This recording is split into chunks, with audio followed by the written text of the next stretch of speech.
la participación como valor y prácticas importantísimas de la democracia. Y si hay participación, pues la ciudadanía tiene distintas opciones de participar. La gente participa desde una agrupación estudiantil, una organización comunitaria, un colegio de profesionales, un sindicato obrero, una asociación empresarial de profesores o de cualquier ámbito de la vida en sociedad. Pero ¿qué son unos y otros? Le decía que, por ejemplo, durante la dictadura de Trujillo no existía la menor posibilidad de participación social. La menor posibilidad de participación que no fuera para alabar al régimen dictatorial o para reconocer las supuestas virtudes de esa era de oro que defendían los acólitos del régimen dictatorial más oscuro que ha tenido la historia dominicana. Una vez cae la dictadura, empiezan a manifestarse por distintas vías sectores de la sociedad. Lo primero era que en la universidad era muy difícil movilizarse.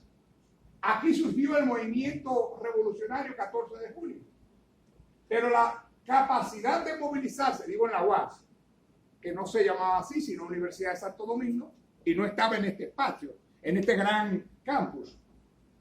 Pero la capacidad de movilización o de participación eran prácticamente nulas, porque ante cualquier intento de criticidad o de reflexión, venía la prisión, el asesinato o el encarcelamiento. Cuando cae la dictadura, en pocos meses la gente empieza a movilizarse. La gente empieza a activarse. La gente empieza a generar acciones colectivas, a derribar estatuas y otros símbolos de la dictadura. Empiezan a surgir organizaciones empresariales, asociaciones estudiantiles, asociaciones comunitarias, clubes, entidades profesionales que no eran materialmente posible su existencia durante la dictadura. ¿Por qué? Porque, como dije al inicio, no existía democracia. Entonces, movimientos sociales, partidos políticos y participación son elementos que van de la mano en la democracia. Cuando se interrumpe el gobierno de Salvador Allende en 1973, en Chile, queda prohibida toda participación en agrupaciones políticas que no fueran simpatizantes del régimen militar de Pinochet. Queda ilegalizado el Partido Comunista, el Partido Socialista, el Partido Radical Socialdemócrata, todas las organizaciones políticas. Pero con ellos sus sindicatos, las agrupaciones estudiantiles persiguen, asesinan, exilian. Entonces no había la posibilidad de articular. ¿Cuándo se mueve la gente? Cuando identifica que los costos de identificarse con algún tipo de acción reivindicativa son bajos.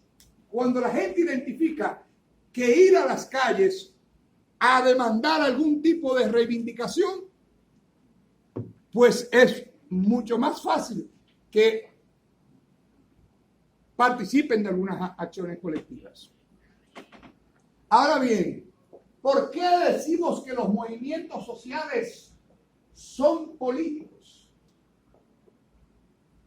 Demandando el 4% para la educación, con un elemento simbólico que era el amarillo, es decir, la gente vestía atuendo amarillo, banderas amarillas, paraguas amarillos.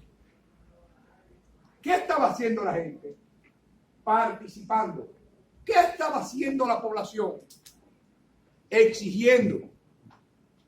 ¿Qué estaba procurando? mayor inversión para la educación. Pero es un tema que desde el año 1990 y tantos venía planteándose. Sin embargo, se concretizó en el año 2012 justamente por una sucesión de acciones colectivas, de movilizaciones, de demandas que se fueron constituyendo en campañas sucesivas y periódicas. Es decir, una acción colectiva puede ser una protesta hoy frente a la embajada americana, pero es acción colectiva, pero no es movimiento social. Porque un movimiento social, para que lo sea, tiene que suponer una sucesión en el tiempo de acciones, de episodios, de eventos que hagan posible visibilizar la demanda. Pero los movimientos sociales no son partidos políticos. Un movimiento social es una agrupación política, es una organización política colectiva en la medida en que sus demandas van dirigidas ¿a quién? ¿A quién se le exigía el 4% para la educación? ¿A los empresarios? ¿Al equipo de béisbol del Licey? No, era al gobierno. Entonces, en tanto que la demanda es al Estado, al gobierno, y el gobierno, en caso de responder positivamente o no, de reprimir o aceptar las reivindicaciones, la demanda se convierte en una exigencia a lo público, a lo político, y cualquier decisión que se adopte tiene que ser, en consecuencia, el movimiento social. Por eso los estudiosos denominan los movimientos sociales como actores políticos colectivos. Pero también los partidos políticos son una vía de participación de la ciudadanía. Pero los ciudadanos y las ciudadanas eligen en qué tipo de organización expresar sus inquietudes y aspiraciones. Hay personas, por ejemplo, Milagros Ortiz Bosch, que estuvo presente en todos los movimientos sociales que yo analizo en este libro. Pero ella dice, bueno, pero es que ella es política. Sí, pero también es ciudadana. Puede perfectamente ser militante política y respaldar, por ejemplo, las acciones del movimiento ambiental. Catalina Olea Salazar, que es militante política, viene del Partido de la Liberación Dominicana, ahora está en una agrupación que yo encabezo, que se llama Justicia Social, JS, pero ella es una ambientalista. Como ciudadana, a ella no le dicen, mire, usted viene del PLD, del Partido Comunista. No, sencillamente ella está abogando por el derecho al agua como recurso estratégico y fundamental de la humanidad. Pero ella ha estado vinculada a acciones colectivas y demandas, es decir, ha estado en participación en movilizaciones que podrían convertirse en movimientos sociales. Ahora bien, si los movimientos sociales son actores políticos colectivos, hay otros actores políticos colectivos. Por ejemplo, la Asociación de Profesores, la ADP, la Asociación Dominicana de Profesores, podrían decirse que son un actor político cuando demandan aumento de sueldo a los profesores, cuando demandan que cuando obtienen una maestría le incrementen los niveles de beneficios. ¿Podríamos decir que es un actor político? Yo creo que sí. No es creo que sí. Es absolutamente sí.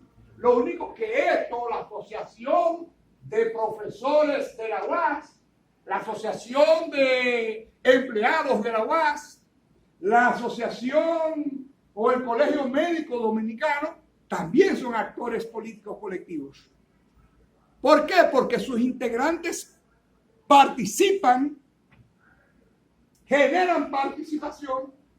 Lo único es que movimientos sociales, grupos de presión, los sindicatos, las asociaciones, los colegios, ustedes podrían identificarse como actores colectivos, políticos o no, pero son grupos de presión o grupos de intereses. Y le voy a explicar por qué.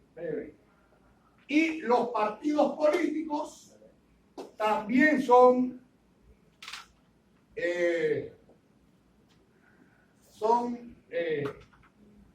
vamos a poner aquí grupos. Y claro, yo le escrito con algo azul y ahora me está saliendo negro. Pero aquí el azul.